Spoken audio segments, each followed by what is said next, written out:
هذا النور شفاء صدور. ای نام تو بهترین سرآغاز، به نام تو کی نامه کنم باز.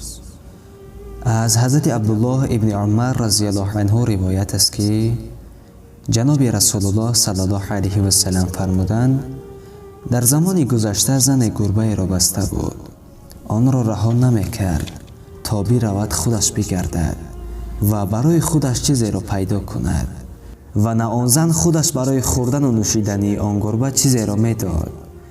بالاخره آن گربه از شدت گرسنگی و تشنگی مرد.